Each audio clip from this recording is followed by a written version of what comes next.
Good morning, everyone. Thank you all so much for being here. Thank you to Dr. Haley for the amazing lecture they shared with us yesterday. It's my pleasure to be presenting to you this morning. As you can see, the title of my talk is Animal Afterlives, 19th Century Abolitionism and the Discourse of Species. And by way of sort of brief introduction, I'm just going to go through some objects, slave narrative, abolitionist fiction, poetry, and kind of situate those in relation to this problem that I'm thinking about as abolition's animal ambivalence. And then I'll say more about what that is. And yeah, we'll try to tease out a few of the implications within the time limit. So this is Richard Ansdell's The Hunted Slaves. And yeah, I'm sure we all stress the importance of close reading to our students, so you'll be doing your own close reading of this, I imagine, as I talk. This is a mid-19th century oil on canvas painting housed in Liverpool's International Slavery Museum. And I will ask you to, if you've had your coffee, envision an imaginary line dividing the center of the painting here. So the line would split this fallen dog almost in half. In addition to dividing the scenes into the respective sides of a mannequin struggle for life, it would also function as something of a mirror. So the forms of the slaves and the dogs, cut by the dividing line that is and is not there, take on the gravity of doubles as the viewer's eye lingers over and sorts out the scene. With no immediate reference to a master, a plantation, or a larger capitalist slaveholding society and world from which the scene is issued, the work assumes a shared public context for its reception and frames these terrifying canines as crucial signifiers in the larger generic picture abolitionists sought to paint concerning transatlantic slavery. So I'm trying to both elaborate on and interrogate this context and this framing, what I call the animal framing, in which non-human animality takes on a set of functions or meanings as it was repeatedly juxtaposed with racial blackness in the literature of abolition and vice versa. So my questions are, what is given or articulated in the juxtapositional frame of Ansdell's The Hunted Slaves? How does it fit within or break from the Christian humanist grammar of species that animated Anglophone abolition? What are the underlying assumptions and the competing imaginations around chattel slavery, racialized gender, 19th century zoological discourse, or the abolition of either, maybe all of these, that subtend and cut the still image? What does the scene withhold from us even now? So I would argue that Ansdell's The Hunted Slaves, like each of the objects gathered in this talk, signifies in at least two very different but hopelessly entangled directions. On one hand, and most obviously, is part of the discourse of asserting or defending Black humanity as it spotlights and critiques the practice of using canines to hunt down runaway slaves. I think we all understand that. On another hand, however, its defense of Black humanity, I want to argue, is catalyzed by and situated within its own rendering of an associational proximity between racial blackness or the Negro and non-human animality. Right? So in the image, they are literally visualized close to, as close together, and I'm kind of trying to symbolically read that proximity. This association, of course, predates and has a much larger historical and gravitational force than the painting itself. And here I'm thinking of the brilliant historian Jennifer Morgan's work, the first chapter of Laboring Women, Reproduction and Gender in New World Slavery in particular, where Morgan describes how European male travelers and colonialists sort of wrote or narrativized racial difference onto and through the bodies of African and indigenous women in particular, at the site of this language around reproduction or reproductive labor. So this associational proximity between blackness and animality is at once the conscious object of critique of the painting, right? So it is an anti-slavery painting. And at the same time, this proximity, I think, is an external force that actually threatens to undermine, if not obliterate, the painting's putative endorsement of universal humanism. So So I refer to this conundrum as the animal ambivalence of Anglophone abolition. So whether or not viewers imagine a mirror, if you haven't had your coffee and can't see the line, there's still an enigmatic doubling already on the scene when you arrive at the painting. Like a ghastly presence hidden to the naked eye but captured in a photograph, there is an intangible but not at all imaginary element of what Freud posed as the uncanny in the painting. So, given all this, I want to suggest that Ansdale's The Hunted Slaves points us to one of the most defining and ubiquitous techniques in the repertoire of 19th century abolition. The doubly signifying or ambivalent, as Dr. Haley talked about yesterday, maybe like haunting, the uncanny juxtaposition of black slave and non-human animal life. And I say this is ubiquitous. I don't have time to prove it to you today, but I can. So this is everywhere from the 18th century slave narrative of Audubon Poegano, the thoughts and sentiments on the evil of slavery, there we go, to 19th century texts from the Caribbean, the history of Mary Prince, I'm sure many of you are familiar with, right, with the sort of canonical slave narratives, Frederick Douglass, William Wells Brown, Uncle Tom's Cabin, right? So it's in abolitionist fiction, drama, particularly abolitionist print culture, so periodicals, especially those aimed at children. This juxtaposition is ubiquitous there. And yeah, so I mentioned the slaves friend in my abstract. I'm not actually going to talk about it, but so I'll just ask you to believe me that it is sort of everywhere. And actually, when Ansdale's The Hunted Slaves in 1861 premiered, it was presented with a quote from this poem. So this is Henry Wadsworth Longfellow's The Slave in the Dismal Swamp. As the premier, perhaps the premier American poet of sentimentality, in part of his 1843 collection titled Poems on Slavery, Longfellow takes his own turn at representing the trope of the hunted Negro, and you can kind of read it there. So like the hunted slaves, the slave in the dismal swamp utilizes juxtaposition to call on a proximity between blackness and animality that both facilitates a humanist critique of slavery and threatens to undo itself in the background, the echo or the unconscious of that critique. So in a sentimentally rendered textual scene characterized by a litany of animal movements and sounds, including a horse's tramp and a bloodhound's distant bay, the reader of the poem is whisked away to where the glowworms shine among the cedars, pines, and poisonous vines. The poem's runaway is spotted like a snake. Unlike, however, the upright and formidable fugitives in Ansdale's heroic scene, the poor old slave, infirm and lame, in Longfellow's poem, crouches like a wild beast in his lair. And so there's an intertextual element to this kind of slave animal juxtaposition. I hope that sort of further grounds for you to have faith in my saying that it is ubiquitous.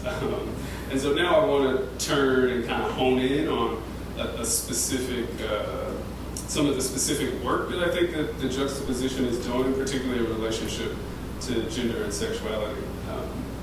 So my next object is an 1829 narrative titled Life and Adventures of Robert Vorse, the hermit of Massachusetts, who has lived 14 years in a cave, secluded from human society. Okay, now this is a narrative compiled and published by the white abolitionist Henry Trumbull. And what's important here was one that Trumbull sort of pesters Vorse to get his narrative, and he talks about that in the notes. But Robert Vorse relays his story to Trumbull without a single reference to animals or animality, figuratively or literally. However, Henry Trumbull has different designs on the narrative. So in a 19th century manifestation of what Jennifer Morgan traces as that gendered racialization of the colonial period, Trumbull decides to reprint an account of a slave mother near New Bern, North Carolina, whose story of hiding and rearing her children in a swamp was in newspapers around 1814, or roughly 15 years before the publication of Robert Vorse's narrative, right? So he's reaching back to somewhere 700 miles away, 15 years ago, to add this account. The story begins by describing the enslaved woman's flight to the swamps of southeastern North Carolina, with her child in order to avoid being sold away, potentially from her husband. Fending for herself and her child while hiding in the swamp, the woman is said to have survived for 7 years, occasionally being visited by her husband with food and other necessities. Eventually, she birthed a second child in the swamp, and the account reads as follows. So you can kind of see that here.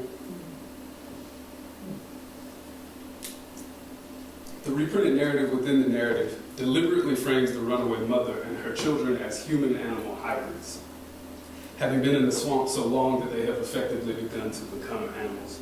Each description of the alleged adaptations the small family made to survive in the swamp is marshaled in the account so as to represent them as a kind of animalized herd or pack, some grotesquely functional but unceremonious matriarchal social formation altogether beyond the pale of the civilized world.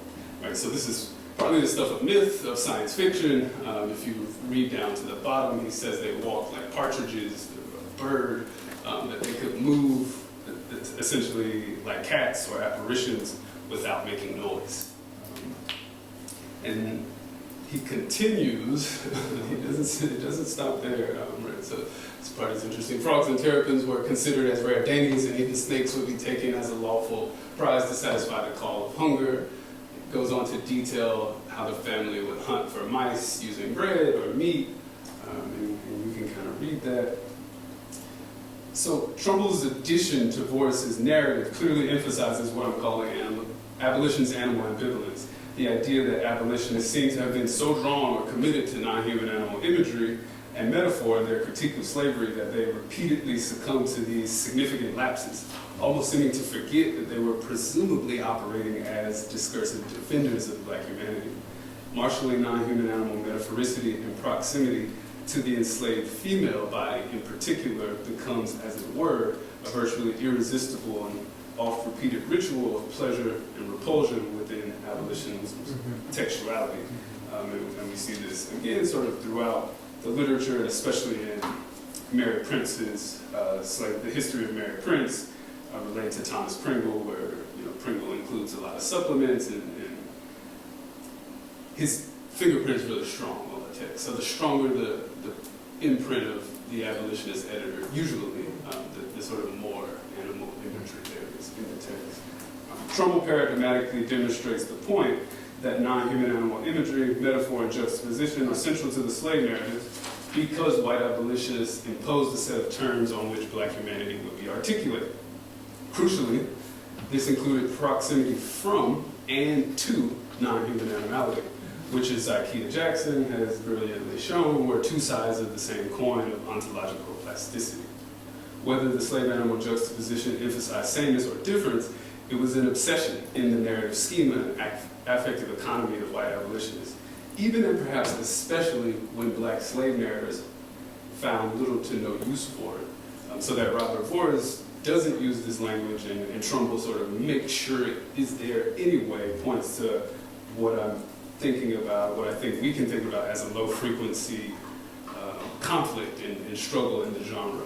Not only around authorial control of the text or a specific set of anti-slavery political platforms, but the place, the purchase, and the reading practices around the discourse of species. And just as a brief caveat, right, Trumbull sees wretchedness and delusion in the scene of this mother caring for her children as a maroon, but he also might see a vast, if vexing, ecological opening onto new modes of life here. And so, there's the Great Dismal Swamp settlement, right, where hundreds to thousands of Maroons, indigenous people, and even white outlaws, right, were gathered and making a life. That's the key here. This woman is making a life for her children.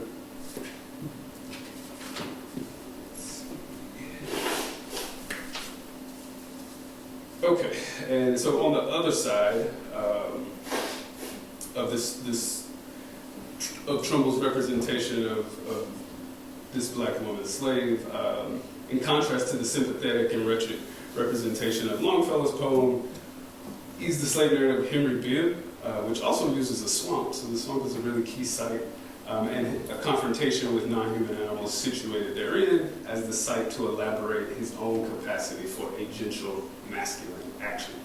So Henry Bibb's narrative, 1849, I believe, stresses that slavery was intolerable because it aimed to strip, quote, men of that which even vicious wild animals could not deny them, a chance to fight back against circumstance or the experience of being an agent. In the beginning of chapter 12, Bibb reflects on the harrowing events of an episode wherein he and his family are surrounded overnight by a pack of wolves in a swamp as they attempt to escape at his urging. Unlike the pitiful fugitive in Longfellow's poem, the family fends the wild animals off only to be tracked by slave-catching dogs and dragged back into captivity. And this is Bibb's quote here. The reader may imagine sort of how I felt with my little family, surrounded by a gang of savage wolves. This was one of those trying emergencies when there was apparently but one step between us and the grave, but I had no cords wrapped around my limbs to prevent my struggling. I was not denied the consolation of resisting in self-defense. I felt my chance was far better among the howling wolves in the river swamp than before Deacon Whitfield on the cotton plantation. And so here Bibb uses the wolves to elaborate on a central theme throughout his narrative, that slavery's foundational evil is less a question of dehumanization per se than one of being, quote, subjected to the will and power of a keeper in all respects whatsoever. That the slave is a human being no one can deny their rights, but unlike other men, he is denied the consolation of struggling against external difficulties, such as destroy the life, liberty, and happiness of himself and his family. A slave may be bought and sold in the market like an ox, end quote. So Bibb says he prefers his chance among the wolves to Deacon Whitfield and to what Horton Spillers called being for the captor. Wild animality as he encountered it in the wolves of Red River Swamp takes a morally superior place to humanity in Bibb's calculus because slavery involves white men denying black men what he sees as the natural male human right to struggle against difficulties and adversaries. As a balm for the cognitive dissonance produced by his apprehension of slave masculinity as lack, Bibb projects masculine plenitude onto the wolves, who become truer men than both Deacon Whitfield and himself. Crucially, the phrase slave manhood is introduced to the text, not by Bibb himself, but by the abolitionist Lucius C. Matlack in the text preface. So in various ways throughout the genre, the discourse of abolition, the pen of white abolitionists is overdetermining the protocols by which black gender and sexuality surface. Right? So Ansdale and Matlack, back to the painting, Ansdale is doing a similar thing that Matlack is doing in pointing out slave manhood or masculinity here. They imagine that they are generatively extending a prototype of what Erica Edwards calls the modern trope of normative black masculinity to the male slave who is ready to seize such through heroic agential action. In these cases, the antithesis of that trope of masculinity takes the form of the non-human animal and or femininity, which, consistent with 19th century Victorian ideas of gender, is often, and of course ahistorically, equated to passivity and acceptance in the genre. In other words, the coordinates of abolitionist discourse work to stave off certain queer or non-normative possibilities or formations and secure others through normative tropes of racialized gender as they intersect with notions of animality. There is a sort of multi-tiered norming happening throughout the iconography. And so in closing, I'll just briefly mention Frederick Douglass's 1853 short story, The Heroic Slave, which breaks in some ways from the hegemonic animal frame of white abolitionist textuality. Here, though not always, Douglass makes recourse to non-human animality out beyond the sanctioned space of anthropocentric or humanist ideals, rights, or morality, and in ways, and this is important, that threaten white civil society, slavers, and abolitionists alike. Right? So Madison Washington, the protagonist of the story, is out in the field one day and he's talking to himself. He's a slave. He says, "Look at the birds and how they live free. Look at this snake. I raise my hand to strike him, and the snake turns to fight me. Even the snake won't take me as his master, but even I haven't done this so far, right? Like I haven't defended my divine right to life, essentially." And Madison Washington says, "From this day forward, I will fight slavery, and if it means defending myself and hurting white people, I will do it." So Douglass's story is not without its own problematic fantasies and limits, again, particularly around masculinity, these masculine ideals, some of which I refer to in the narrative of Henry Bibb. But I do think ultimately there is a counter-hegemonic construction of slave and animal relations rather than mere proximity there that functions as the basis of an Afro-diasporic critique of anthropocentrism and the racialized gendered figure of the human around which the abolitionist Christian humanism is centered. And that was my time, so I'm just going to flash to my questions that I want to leave us with, many of which are, so what kinds of continuities does abolition sustain, protect, nurture, even as it calls for or produces other ruptures? How does the problem question of species inflect the itineraries of abolition historically and contemporarily? And most importantly, how do we talk about or identify, objectify different genres of abolition? How are those genres historically gendered?